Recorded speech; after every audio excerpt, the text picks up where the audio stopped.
IPO 프리보드 시간입니다. 최근 국내 제약사들이 바이오 벤처들과 이 엑소좀과 관련된 연구 개발 제휴가 활발하다고 합니다. 관련 내용은 양재준 기자와 함께 살펴보도록 하겠습니다. 양 기자, 이게 엑소좀이라는 용어가 다소 생소하거든요. 이게 어떤 내용입니까? 네, 먼저 엑소좀은 그 리보엑산과 단백질 운반 물질이 들어있는 작은 크기의 30에서 150 나노미터 정도의 소포입니다. 예. 그러니까 1나노미터가 1메타의 약 10억 분의 1 정도니까 엄청 작은 물질입니다. 예. 세포가 분비하는 세포 간의 신호 전달 물질로 재생, 면역 조절 효과가 있는 줄기세포의 능력을 가지고 있는 체내 성분입니다. 엑소좀에 대해서 글로벌 제약사는 물론 국내 제약사들도 주목하면서 오픈 이노베이션 형식의 연구 개발이 활발합니다. 대웅제약과 휴메딕스는 엑소스템텍과 치료제 화장품 개발 업무 협약을 체결했으며 예. HK이노엔과 JW중해제약은 일리아스 바이오 로직스와 엑소좀 플랫폼의 신약 개발 연구를 체결했습니다. 또 종근당 바이오는 프로스테믹스와 메디폭스트는 엑소좀 플러스와 엑소좀 개발에 대한 제휴를 맺었습니다. 네. 식품의약품안전처는 지난 21일 엑소좀과 마이크로소프트 바이옴 등 그 기존의 의약품 분류 체계에 속하지 않는 그 혁신 기술 적용 바이오 의약품에 대한 정의를 신설하고 분류 기준을 마련하기로 하는 등 제도적 지원에 나서겠다고 밝혔습니다. 이와 관련해서 조용우 엑소스템텍 대표 얘기 들어보시겠습니다.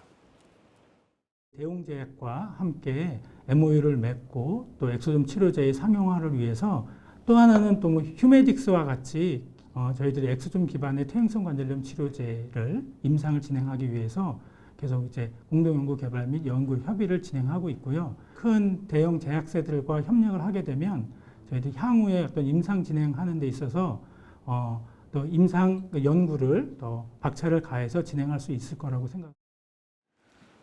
네, 이렇게 국내 제약사들 연구 제휴가 활발한 모습 확인을 해보셨는데 글로벌 시장 동향은 좀 어떤가요?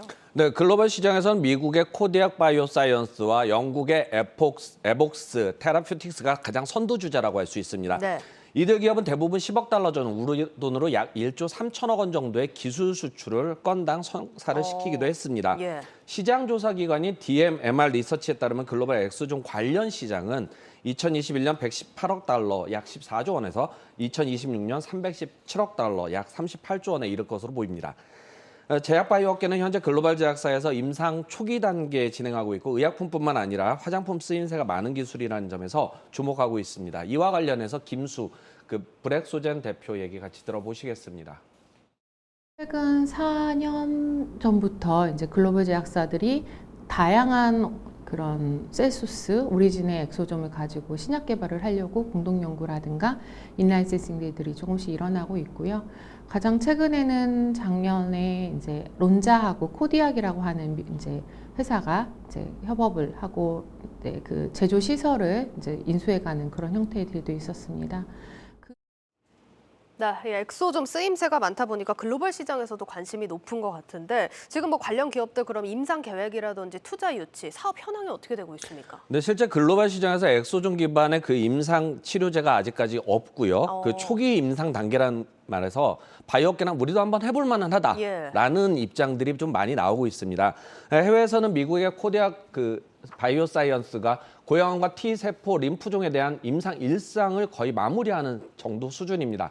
국내 기업에서는 일리아스 바이오로직스가 호주에서 심장 수술 후 급성 신손상 치료 신약 후보 물질에 대해서 임상 1상을 승인을 받았습니다. 사실상의 격차는 많이 없다라고도 볼 수 있는데요. 네. 그 엑소스템텍과 프로스테믹스는 식품의약품안전처로부터 엑소좀 관련 신약 후보 물질에 대한 임상 1상을 신청했으며 브렉소젠은 오는 9월 미국 식품의약국에 아토피 피부염 치료제 신약 물질에 대해서 임상 1상을 신청할 예정입니다.